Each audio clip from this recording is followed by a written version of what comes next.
plusieurs fois, je me suis dit, mais pourquoi je fais des études? Pourquoi je suis en train de faire une première année de médecine? Pourquoi je me fais du mal comme ça? Tu mets le concours de médecine un peu plus simple. Tu fais gagner les médecins 2000 € par mois. Honnêtement, déjà, t'as retiré peut-être 75% des gens qui voulaient devenir médecin. Ça serait vraiment hypocrite de pas admettre un minimum qu'il n'y a pas ça qui rentre en jeu dans le fait de faire ces 12 ans d'études. Quand tu dis que t'es médecin généraliste, les gens des anciennes générations disent « Ah oui, c'est le médecin un peu nul », entre guillemets. Parce qu'à l'époque, pour être médecin généraliste, tu avais juste besoin de finir tes 6 années de médecine. Maintenant, il y a eu une loi qui va dire que c'est 10 ans. Moi, j'ai jamais pris l'ordi de quelqu'un, effacé ses notes. Ah, c'est bien, Ouais, Maxence. ouais, c'est pas mal. T'es un mec bien. Ouais.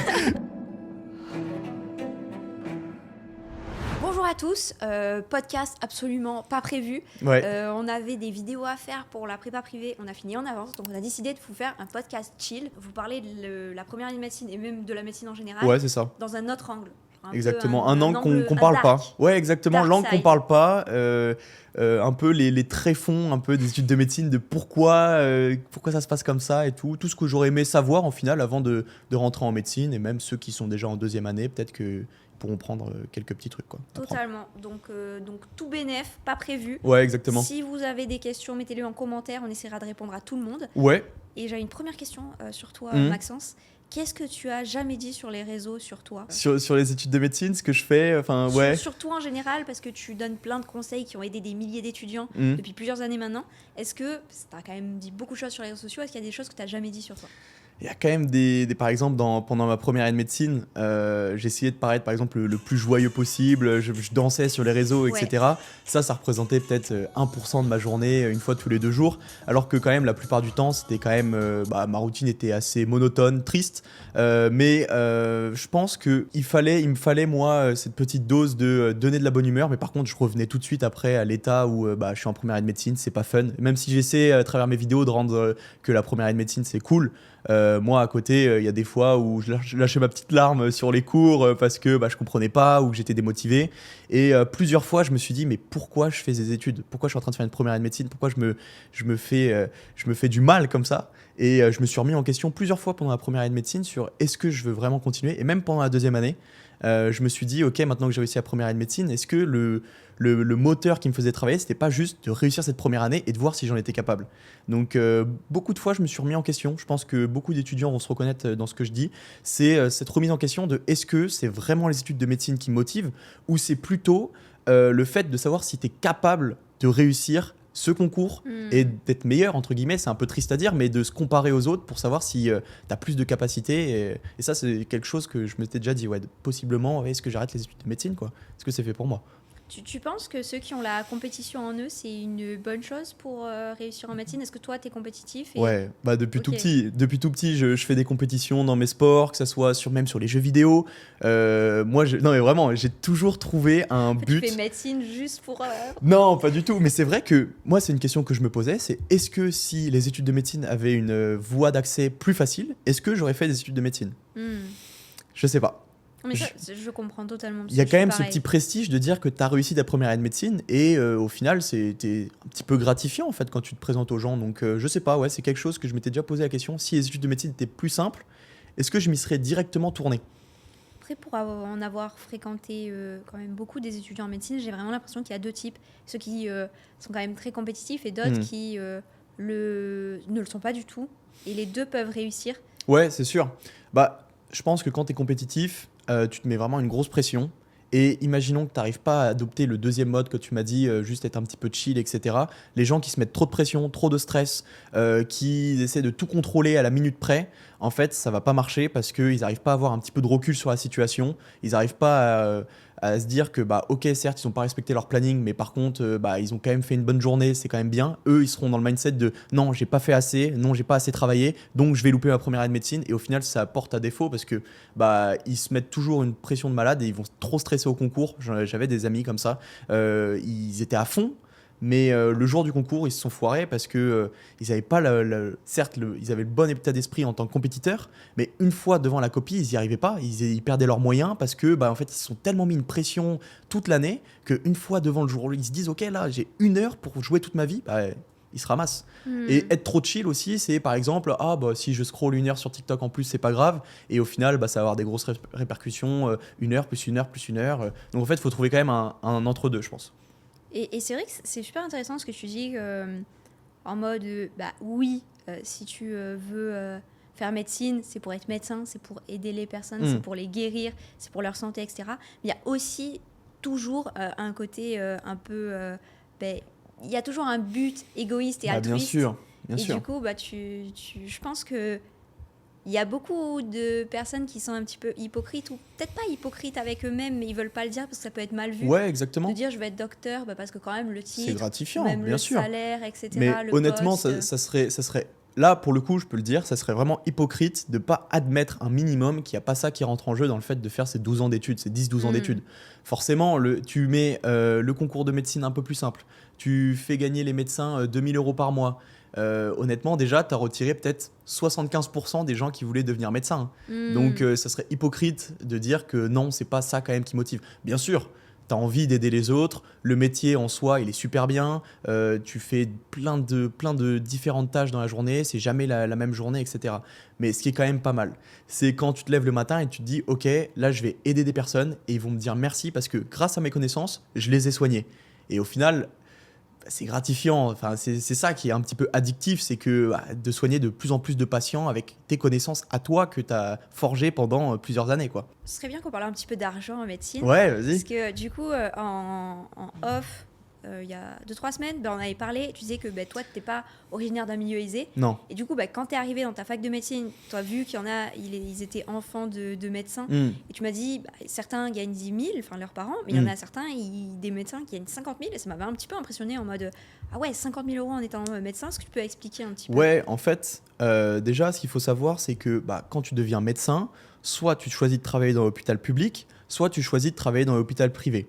Donc déjà là, il y a un écart de salaire vraiment énorme parce que en fait, les salaires des médecins dans le public, ils sont publiés sur Internet. Tu peux les trouver, c'est des grilles. Dès l'instant où, un peu comme les fonctionnaires, voilà, échelon 1, tu gagnes par exemple, je crois que c'est environ 6600 euros quand tu viens de finir tes praticiens hospitaliers, au bout de tes bac plus 10, c'est 6600 et au fur et à mesure des années, t'augmentes. Et je crois qu'en fin de carrière, tu peux espérer gagner jusqu'à entre 10 et 11 000 euros, suivant les spécialités que tu choisis. Alors que quand tu travailles dans le privé, en fait, tu vas aller te proposer, c'est un peu comme tu fais ta candidature, ou sinon, c'est directement le gérant de la clinique privée qui te dit « Ok, je sais que tu es bon, ce que je veux, c'est de proposer un contrat à tant d'euros par mois. Peut-être, ça peut être directement 15 000 euros. Imaginons que tu fais chirurgien orthopédique, une spé qui est quand même assez lucrative, c'est sûr qu'ils ne vont pas te faire commencer à 6 600. Ils vont te faire commencer un petit peu plus haut, et au fur et à mesure, plus tu vas prendre de l'expérience, plus tu vas pouvoir demander à ton patron de te faire payer plus parce que tu vaux plus, quoi. Ta main-d'œuvre vaut clairement plus que 6 600, tu vois. Et donc, tu peux te retrouver des fois à 50 000, 60 000. Voilà. Et après, bien sûr, les chirurgiens. C'est fou, moi, j'imaginais pas du tout. Ouais, c'est vrai que c'est dit comme ça, c'est incroyable. Après, pour remettre les choses au clair, c'est pas 50% des médecins qui gagnent 50 000 euros par mois. Ouais. La tranche normale, c'est entre 8 000 et je dirais 12 000 euros.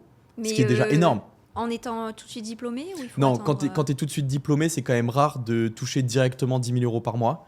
Mais ça peut arriver si tu fais une très bonne spé comme radiologue, dermato, ophtalmo et les spé chirurgicales. C'est des spé qui sont quand même du coup très demandés. Pourquoi ? Parce qu'en fait, à part pour la chirurgie, t'as un emploi du temps qui est quand même assez cool. Et en plus, c'est très lucratif. Pourquoi il y a autant de personnes qui veulent faire chirurgien plastique ? Parce qu'ils savent très bien que quand ils auront 40 ans, ils travailleront dans une clinique et qu'ils vont pouvoir facturer leurs actes quand même assez cher et donc avoir un confort de vie. Ce que je peux totalement comprendre parce que quand tu as dédié de tes 18 ans jusqu'à tes parfois 32 ans à la fac de médecine, tu as envie un jour quand même d'avoir ton indépendance et de gagner bien ta vie. Et toi, ça t'a surpris quand tu es arrivé et que tu as compris qu'il y avait des camarades de promotion qui, leurs parents gagnaient ça, alors que toi, tu n'es pas forcément d'un milieu aisé, ou tu le savais déjà ? Non, en vrai, je savais très bien que être médecin, c'était quand même un plus pour le salaire. Tu le sais, hein, tu vas quand même... 50 000. Ouais, c'est vrai que 50 000, c'est que moi, je viens d'un milieu où je connaissais pas de personnes qui gagnaient autant d'argent. Mais en vrai, c'est plus motivant en se disant que c'était vraiment, s'ils gagnent ce salaire-là, c'est que c'est des bons médecins. Et quand tu es bon médecin, tu as un bon salaire. Donc, au final, ça te motive à devenir un bon médecin, d'avoir un bon salaire. Donc, quand tu discutes avec eux, ou même même des fois, l'avantage des études de médecine, c'est que tu es amené à discuter parfois, je sais pas, une soirée ou quoi que ce soit avec des médecins. Ils disent, ouais, moi, je travaille dans cette clinique-là. Et tu dis, ah oui, cette clinique-là, elle paye bien. Ça, c'est un bon médecin, ça te motive. Donc, en vrai, moi, c'est plus l'aspect motivation plutôt de me dire, ah, c'est sérieux, il gagne autant. Bah, tant mieux pour lui, je trouve. Ouais, surtout comme tu dis, il y a les années d'études. Ouais, c'est ça, il y a quand même des Et sacrifices. ensuite être sélectionné. C'est ça. Dans Après, une faut pas clinique. oublier, c'est que entre déjà de la première à la troisième année de médecine, t'es pas payé pour tous les stages que tu fais, Ouais. déjà. Et de la quatrième à la sixième année, je sais pas si on se rend compte, un bac plus 6. Donc, c'est-à-dire qu'imaginons que tu as commencé juste après le bac, tu as 24-25 ans, tu gagnes encore entre 200 et 300 euros par mois pour travailler plus de 40 heures par semaine à l'hôpital. Je sais pas quelle personne à cet âge-là accepterait de gagner ce salaire-là, mais t'es payé 2 euros de l'heure parfois alors que tu fais le taf de presque un médecin, quoi. Ouais. Et après, quand tu arrives en bac plus 7, t'es payé le SMIC. Bac plus 7. Je sais pas si on se rend compte, il y a des gens, tu fais une école de commerce. Si tu fais une bonne école de commerce et que tu arrives à te faire embaucher, je sais pas, dans un truc de finance, quoi que ce soit, tes salaires, les commissions, les trucs, tu peux gagner 10 fois plus qu'un médecin et en ayant 25 ans. C'est pour ça que ça me fait un peu rire les gens qui me disent que tu fais médecin juste pour l'argent. Bah, non, t'aurais pas choisi cette filière-là, c'était pour l'argent. Il y a des façons d'en faire, de faire de l'argent 10 fois plus rapidement. Ouais, totalement. Et tu m'avais parlé aussi d'un sneaky coup de l'État. Normalement, tu pouvais être médecin généraliste au bout de 8 ans. Ouais. Et maintenant, ils l'ont rallongé justement entre les lignes pour faire des économies. Bien sûr, Parce ça que c'est ce qu'on pendant dit 2 pas. ans, tu peux expliquer un peu le rouage. Bah, en fait, je sais pas si toi c'est comme ça, mais par exemple, quand tu dis que tu es médecin généraliste, les gens des anciennes générations disent ah oui, c'est le médecin un peu nul, entre guillemets. Parce qu'à l'époque, pour être médecin généraliste, tu avais juste besoin de finir tes 6 années de médecine. Juste, entre guillemets, juste. Maintenant, jusqu'à il y a 1 an, il fallait 9 années. Ils ont quand même réussi à rallonger 3 années. En vrai, je trouve ça normal, pas trop. En vrai, 8 ans, je trouvais que c'était suffisant parce que les études de médecine générale, c'est très spécifique, mais en 8 ans, tu as le temps de faire le tour du programme. Ensuite, ils ont rallongé à 9. Et là, il y a eu une loi qui va dire que c'est 10 ans. Et ce qu'ils disent, c'est oui, c'est pour augmenter la formation, pour qu'ils soient encore plus compétents et tout. Mais ce qu'on dit pas, c'est que dès l'instant où tu n'es pas diplômé, le vrai diplôme de docteur, ils ont le droit et ils te payent comme un étudiant. Comme si, en fait, les personnes qui vont être entre la 9e et la 10e année de médecine, ils vont être payés 2100 euros ou 2200 euros. Et en fait, ça fait des économies à l'État. Et du coup, c'est pour ça qu'ils ont rajouté. Ça fait 1 an en plus où ils pouvoir faire, je sais pas combien de millions d'économies. Parce que le nombre de personnes qui sont médecins généralistes, il y en a quand même beaucoup. Et ça, c'est sûr que ça, c'est pas dit. Mais c'est forcément pour ça, parce qu'il n'y a pas besoin d'une 10e année de médecine générale, ça c'est sûr. Et tous ceux qui sont en études de médecine trouvent ça complètement absurde. Ouais, c'est bien, je pense, de le savoir pour les futurs Ouais, c'est médecins. sûr, clairement. Parce qu'au final, médecine générale, c'est une spécialité qui te met autant de temps que pour devenir cardiologue ou pour devenir pneumologue. Donc imaginons que tu avais envie d'arrêter tes études de médecine un petit peu plus tôt pour te reposer et du coup tu te dis je fais médecine générale, c'est quand même très bien. Au final, c'est aussi long que devenir cardiologue. Donc maintenant, la spécialité, elle est plus si bénéfique que ça, quoi. Ouais, totalement. Il y a un objectif égoïste aussi qu'on n'a pas dit, parce qu'on a parlé du statut, du salaire. Et dans les autres, parce que nous, on différencie les objectifs égoïstes et altruistes. Et pour moi, il y a toujours plusieurs raisons qui te poussent à faire quelque chose. Enfin, surtout pour aller dans des filières, pour faire des métiers, c'est toujours plusieurs moteurs. Bien sûr. Et un autre objectif un peu égoïste, entre guillemets, c'est aussi la sûreté de l'emploi. Ouais. Quand tu fais médecine, tu es sûr que quand tu seras médecin, tu auras toujours un du emploi travail. en manque de médecins, etc. Bien sûr, et ça c'est une des raisons, et ça je l'ai compris assez tôt, c'est quand je me rendais compte avec les amis de mes grands frères ou quoi que ce soit qui avaient fait un bac plus 5, très bien, un master, qu'ils avaient très bien réussi, un bon master, et au final ils se retrouvaient parfois pendant 6 à 1 an en recherche d'emploi, alors qu'ils avaient déjà dédié 5 ans de leur vie dans les études. Et ça, moi, je trouvais ça super frustrant. Enfin, moi, si je fais des études, c'est pas pour me retrouver sans emploi pendant 1 an, alors que tu étais déjà dédié plus de 5 ans à ces études-là. Donc, c'est vrai que ça, c'est quand même une vraie sécurité. tu es en études de médecine, tu sais que tu vas finir médecin dans tous les cas, tu n'es pas obligé de chercher des alternances pour faire des stages, pour prendre de l'expérience, parce que c'est directement la faculté de médecine qui t'assigne à des hôpitaux et dans des services. Donc ça, c'est vrai que c'est une pression en moins, même s'il y a beaucoup de pression dans les études de médecine, c'est vrai qu'on ne peut pas le nier. Le fait de ne pas avoir, se dire qu'après mon diplôme, j'aurai pas de travail, je dois chercher des stages, je dois trouver des alternances, je dois me vendre, je dois faire des trucs. Non, ça, c'est vrai que c'est vraiment pas mal. Pour toi, c'est ce qui explique qu'il y a de plus en plus. Je crois que sur Parcoursup, c'est le vœu qui a Ouais, explosé. le plus demandé, je crois, Basse-Las, je sais pas, ouais. plus de 800 000, un Et truc comme ça. augmente en plus. Ça fait que C'est d'augmenter, bien sûr. En fait, les gens, ils commencent à prendre conscience que les études de médecine, ça reste quand même très cool. Moi, honnêtement, c'est trop bien. Le fait d'apprendre des choses sur le corps humain, c'est des choses vraiment qui sont appliquées. Et quand tu apprends quelque chose, en fait, moi, si j'apprends une leçon aujourd'hui, le lendemain, je peux en parler à mes parents et leur dire « Ah, vous savez, ça fonctionne comme ça et tout. » Et c'est utile directement. Et ça, déjà, c'est super cool, je trouve. Et en plus, tu as la sécurité de l'emploi, tu as, comme ce qu'on disait, le fait de bien gagner sa vie. Le seul bémol, et ça, c'est quand même ce qui fait, dire aux gens de ne pas faire médecine, c'est le temps d'année d'études et le salaire qui sont associés, parce qu'il y en a beaucoup qui doivent travailler à côté pour avoir un appart pour être plus proche de l'hôpital, pour juste simplement manger. Enfin, tu vois, il y a beaucoup de contraintes quand même, mais dans la balance, si tu as un petit peu de chance et que tu as un petit peu d'argent de côté et tout, c'est vrai que c'est top ces études. Moi, honnêtement, je suis en plein kiff. Tu danses et tout. Ouais, exactement. Non, honnêtement, ouais. Pour l'instant, c'est comme ce que j'attendais. Les études sont cool. Les gens sont sympas à l'intérieur. Et surtout, ce qui est cool aussi, ça, je m'y attendais pas, c'est les médecins qui sont peut-être médecins depuis pas mal d'années. Peut-être que pour l'instant, je suis pas tombé encore sur des mauvais mentors ou quoi que ce soit, mais ils sont toujours là à essayer de te faire découvrir un maximum de choses, à te transmettre un peu leur savoir. Et ça, je pensais qu'à l'hôpital, tous les médecins allaient s'en foutre de toi et que c'était uniquement les étudiants qui ont un peu plus d'âge que toi qui vont t'apprendre les choses. Et non, des fois, tu as des médecins qui étaient en consulte, ils viennent dans le service, ils disent « Ah, on sait qu'il y a un étudiant, vas-y, viens voir avec moi, je fais un acte qui est sympa. » Ça, franchement, c'est trop cool. Trop cool. Et est-ce que tu peux parler, parce que du coup, tu as dit pas mal de choses positives, un peu du côté dark side de la médecine. Ouais. Est-ce que ça continue à être dur après la première année, des choses un peu Ouais. contre-intuitives que les gens savent pas? En fait, peut-être que ça va froisser quelques personnes, mais les études de médecine, elles continuent à être dures, et très dures même après la 3e année. Là, c'est un peu la dernière année, je suis un peu tranquille, parce qu'il va falloir quand même commencer à préparer le concours de spécialité. Si tu veux une bonne spécialité, il va falloir commencer à s'y mettre.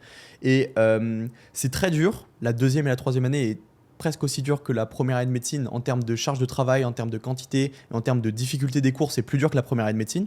Normal, tu augmentes en niveau. Mais par contre, vu que tu as réussi ta première année de médecine, il y a eu la sélection.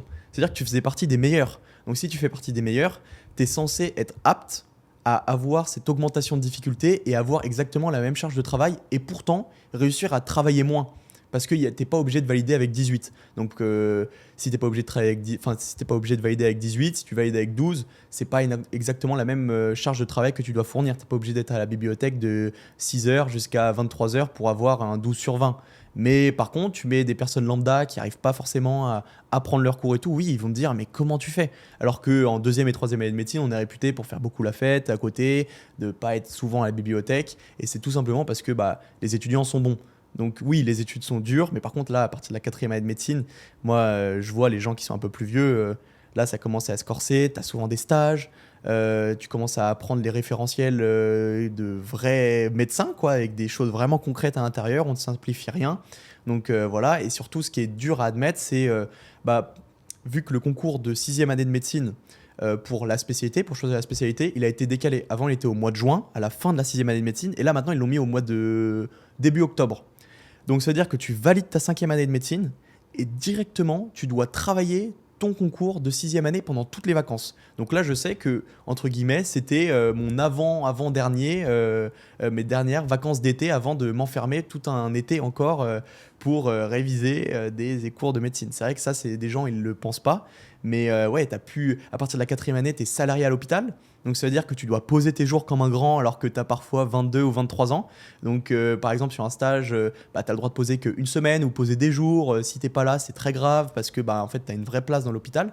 Et ça, c'est des responsabilités que parfois les gens n'arrivent pas à supporter parce que bah, on est jeune en fait. On est jeune et il y a quand même pas mal de personnes qui comptent sur nous pour continuer à faire tourner l'hôpital. Donc c'est vrai que ça, c'est pas mal de points à prendre en compte qui peuvent, au premier abord, te dire ah, est-ce que j'ai vraiment envie de faire ça quoi. Après aussi, on voit sur les réseaux que tu kiffes aussi. Ouais. Tu pars en vacances. Là, la semaine dernière, tu étais à Santorin. Ouais. Comment est-ce que tu peux faire ça, Maxence? Bah, il y a quand même un principe où quand tu arrives en deuxième année de médecine, T'aurais pas pu faire ça en première année? non, j'aurais pas pu faire ça en première année parce que tu avais des cours obligatoires. Et là, l'avantage en deuxième et troisième année, en tout cas dans ma fac, t'es pas obligé d'assister à tous les cours. Donc en fait, ce qui est important au début de l'année, c'est de te renseigner sur quand sont les cours obligatoires. Tu les notes dans ton petit carnet et tu te dis, ok, bon bah en fait, moi, je sais très bien que aller en amphithéâtre, c'est complètement inutile pour moi parce que bah, j'arrive pas à retenir, je suis pas concentré, je suis sur mon téléphone, je discute avec mes amis.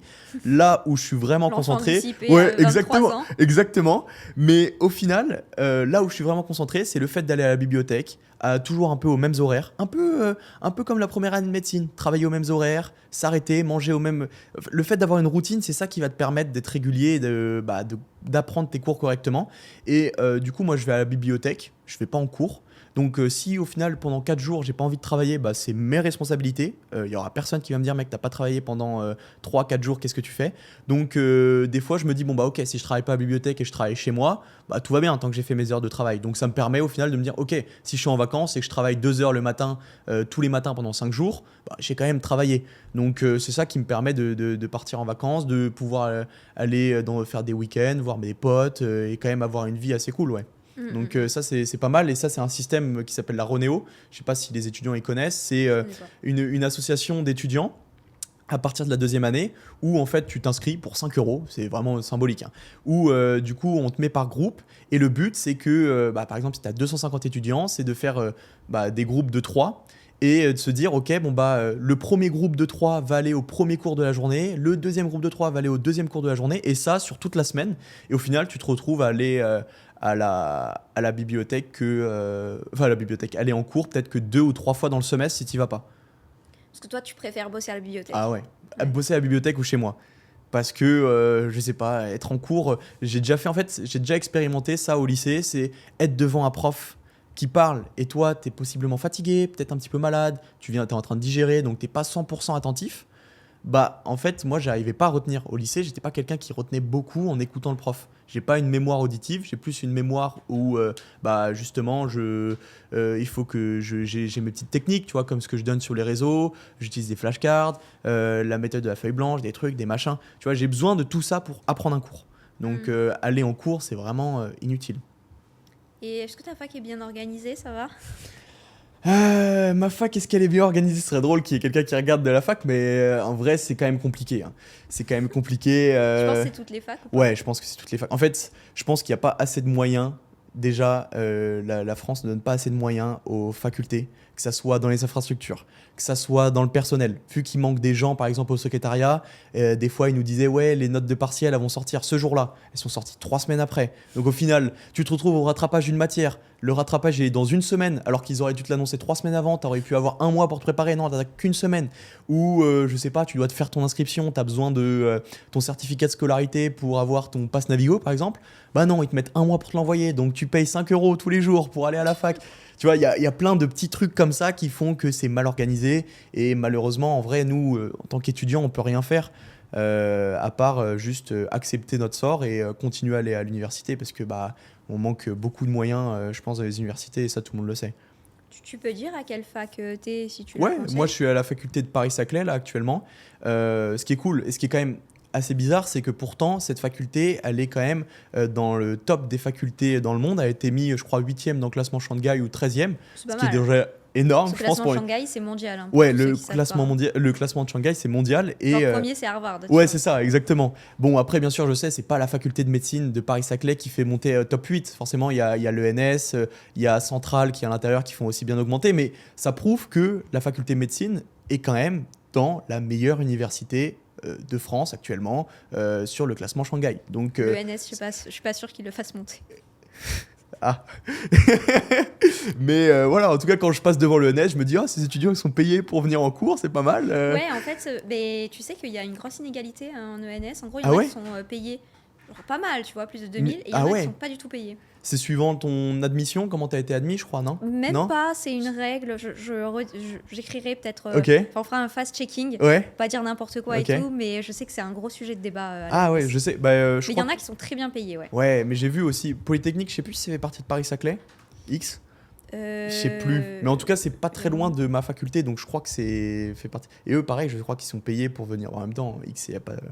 C'est quand même pas mal, mais ils sont payés aussi. Ouais, je connais beaucoup moins X. X, ouais, je crois qu'ils sont payés un SMIC pour venir On en fera cours. un fast Ouais, il y aura Mais tout le NS, qui. c'est beaucoup plus que le SMIC. Hein. Ah ouais, Payé je pour pensais. étudier, Ah la beaucoup vache. plus, ouais. Ouais, ils me font rire parce que quand je vais à la bibliothèque, tu sais, ils sont habillés en full merch, le jogging, le sac à dos, le pull. Quand tu vois des gens de l'UNS, tu sais qu'ils viennent de l'UNS, ils ont limite les chaussures et les chaussettes où c'est marqué École normale supérieure Paris-Saclay. Tu sais, ça me fait trop rire à chaque fois. Ils sont Mais trop fiers. ouais, bah Bon, en même temps, je c'est comprends. dur, Mais bien dire, sûr, moi c'est dur. j'ai mon pull de la faculté de médecine. Quand je le mets, je suis bien content. Je me dis, ah, les gens, ils vont lire que je suis en médecine, trop stylé.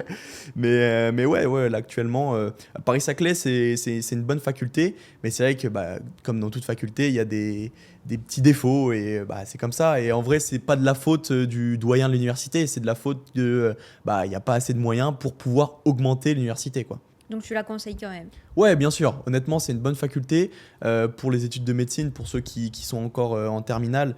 Il y a environ 200 à 230 étudiants qui rentrent en deuxième année de médecine, ce qui est beaucoup moins qu'une faculté comme la Sorbonne ou Paris-Cité, où là, ils sont plus de 500. Donc ça reste assez familial. Tout le monde se connaît, tout le monde s'entraide. Quand tu es à la bibliothèque, tu dis bonjour même à des gens qui sont en 5e ou 6e année. Franchement, c'est très familial cette fac et ça, c'est ce que j'apprécie. C'est pas l'usine. Et quand tu vas, par exemple, t'envoies un petit mail à un prof, quoi que ce soit, il te répond parce qu'il n'y a pas 10 000 étudiants qui lui envoient un mail. Donc c'est quand même cool. Ouais. Il y a quand même un support et un soutien du corps administratif, du personnel. Enfin, franchement, c'est quand même cool. Ouais. Et en parlant de côté un peu dark side de la Hmm. médecine, bah, souvent ce qui va revenir, c'est le bizutage. Ouais. Comment c'est en vrai? Est-ce que Bien sûr. vraiment il y en a? Est-ce que c'est grave? Comment tu l'as vécu Ouais, toi, ouais. dans ta fac? Moi, honnêtement, j'étais pas quelqu'un de fêtard avant de rentrer en deuxième année de médecine. Ma première boîte de nuit, c'était à la fin de ma première année de médecine, pour te dire, donc ça fait pas si longtemps. Moi, j'avais un petit peu C'est d'appréhension. bien en vrai. Ouais, bah voilà, après, je suis rentré en deuxième année de médecine, ils m'ont fait découvrir un peu ce que c'était les soirées. Et ce qui est vraiment bien dans les études de médecine maintenant, parce que peut-être qu'il y a 50 ans, le bizutage, c'était vraiment hardcore. Là, maintenant, il y a beaucoup de respect sur le consentement, sur l'usage de drogue ou quoi que ce soit. Ils font très gaffe, et c'est tolérance zéro sur rien. Et maintenant, en fait, c'est du bizutage à coup de on te donne de la farine, on te met un œuf sur la tête. Tu vois, c'est juste, tu ressors avec les vêtements sales, mais jamais tu vas ressortir avec des choses que tu n'as pas voulu faire ou quoi que ce soit. Honnêtement, le bizutage, maintenant, c'est très bon enfant. Et en fait, c'est si tu as envie de faire la fête, tu fais la fête. Si tu as envie de boire de l'alcool, tu bois de l'alcool. Si tu as envie de faire autre chose, tu fais autre chose. Et chacun, il trouve son compte dans une soirée médecine. C'est ça qui est cool.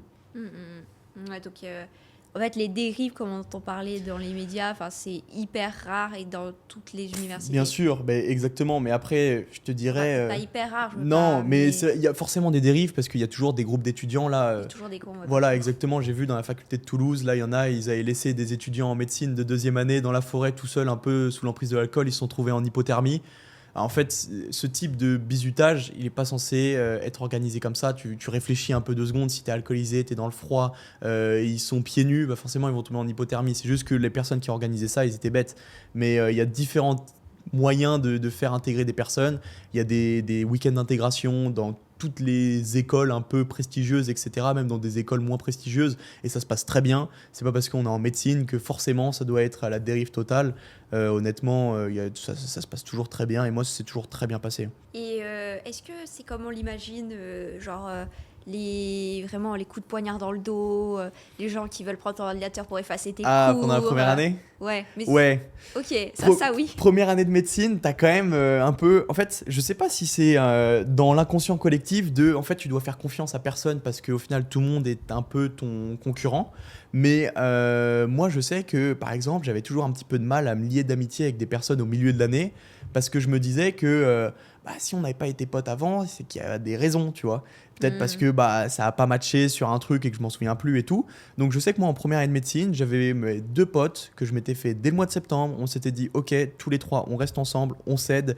Dès l'instant où une question, on répond. Et par contre les autres, bon bah c'est pas notre problème. S'ils ont un problème, nous c'est que tous les 3. Donc bah peut-être d'un œil extérieur, les gens ils ont dû penser que ce groupe-là, ils étaient là uniquement pour bah, peut-être quand on répondait à des questions en mode ah mais est-ce qu'il m'a pas dit quelque chose de faux, il nous a jamais aidé de l'année, alors qu'en vrai moi j'ai jamais pris l'ordi de quelqu'un, effacé ses notes. Ah, c'est bien, Ouais, Maxence. ouais, c'est pas mal. T'es un mec bien. Ouais, mais est-ce que j'ai déjà Jamais entendu... poignardé Ouais, quelqu'un voilà, dans le dos. exactement. J'ai jamais fait. Voilà, j'ai mis un mec en ITT parce que je voulais pas qu'il. Non, non, Cacher des gens dans la forêt. non, non. En vrai, moi, j'ai jamais entendu, en tout cas dans ma fac, des histoires comme ça où pendant la première année de médecine, on vole les cours, où on supprime les notes, où on dit des fausses informations. Je pense que ça a lieu. En tout cas, le fait de dire des fausses informations, je pense que ça a plus lieu qu'on le pense.